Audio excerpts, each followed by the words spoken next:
નમસ્કાર, તકલીફ 24 ન્યૂઝમાં આપનું સ્વાગત છે। દિલ્હીના જનકપુરીમાં એક દર્દનાક ઘટના બની છે। 25 વર્ષીય યુવાન કમલ ધ્યાની ઓફિસથી ઘરે પરત ફરતી વખતે દિલ્હી જલ બોર્ડના ખુલ્લા 25-20 ફૂટ ઊંડા ગड्ढામાં બાઇક સાથે પડી ગયા અને તેમનું મોત થઈ ગયું। આ ઘટના ત્યારે બની જ્યારે રાજ્યસભામાં વડાપ્રધાન મોદી 97 મિનિટ સુધી વિકસિત ભારતના સપના બનાવી રહ્યા હતા। પરિવાર આખી રાત તેમને શોધતો રહ્યો, પણ સવારે ગड्ढામાંથી લાશ મળી। દિલ્હી સરકારે 3 અધિકારીઓને સસ્પેન્ડ કર્યા છે અને એફઆઈઆર પણ નોંધાઈ છે। આ દુર્ઘટના કે સિસ્ટમની હત્યા? વધુ વિગતો સાથે।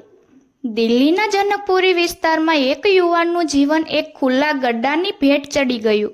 25 વર્ષીય કમલ ધ્યાની જે HDFC બેંકના કોલ સેન્ટરમાં કામ કરતા હતા, રોહિણીથી ઘરે પરત ફરી રહ્યા હતા। રાત્રે 12 વાગ્યાની આસપાસ તેમની બાઇક જોગિંદરસિંહ માર્ગ પર દિલ્હી જલ બોર્ડના સીવર પાઇપલાઇન કામ માટે ખોદાયેલા 25-20 ફૂટ ઊંડા ગड्ढામાં પડી ગઈ। ગड्ढામાં કોઈ બેરીકેડિંગ, ચેતવણી બોર્ડ કે લાઇટ ન હતી। પરિવારે આખી રાત પોલીસ સ્ટેશનોમાં ભટક્યા, પણ મદદ ન મળી।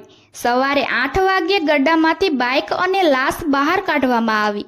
પરિવાર કહે છે, પોલીસે સમયસર મદદ કરી હોત તો જીવ બચી શક્યો હોત। દિલ્હી સરકારે 3 જલ બોર્ડ અધિકારીઓને સસ્પેન્ડ કર્યા છે અને કોન્ટ્રાક્ટર સામે એફઆઈઆર નોંધાઈ છે। આ ઘટના નોઈડાના તાજેતરના કેસની યાદ અપાવે છે। સવાલ એ છે, આવી લાપરવાહી ક્યાં સુધી ચાલશે? તકલીફ 24 न्यूज। जिस समय कल राज्यसभा में मोदी जी 97 मिनट की अपनी स्पीच में लंबे लंबे जुमले फेंक रहे थे, विकसित भारत के सपने दिखा रहे थे और चौथी अर्थव्यवस्था पर डंका पीट रहे थे, उस समय दिल्ली का रहने वाला एक युवा कमल अपने ऑफिस से, अपने दफ्तर से काम करके, मेहनत करके घर लौट रहा था। जनकपुरी में दिल्ली जल बोर्ड ने एक बड़ा सा गड्ढा खोदा हुआ था और उस गड्ढे में वो बाइक सहित गिर गया और उसकी दर्दनाक मौत हो गई। परिवार वाले उसको पूरी रात ढूंढते रहे, थाने तक गए, थाने वालों ने बोला सुबह आना, और अंततोगत्वा उनको कमल की लाश मिली।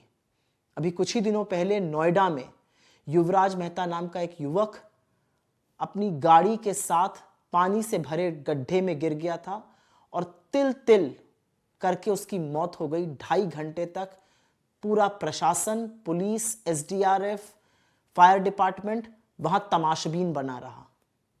ये विकसित भारत की असलियत है, ये डबल इंजनों की असलियत है। आप करते रहिए चौथी अर्थव्यवस्था और तीसरी अर्थव्यवस्था और हर तरह के जुमले की बात, लेकिन जिस देश का युवा गड्ढे में गिर जानों से मर रहा है, उस देश को विश्व गुरु तो नहीं कहा जा सकता।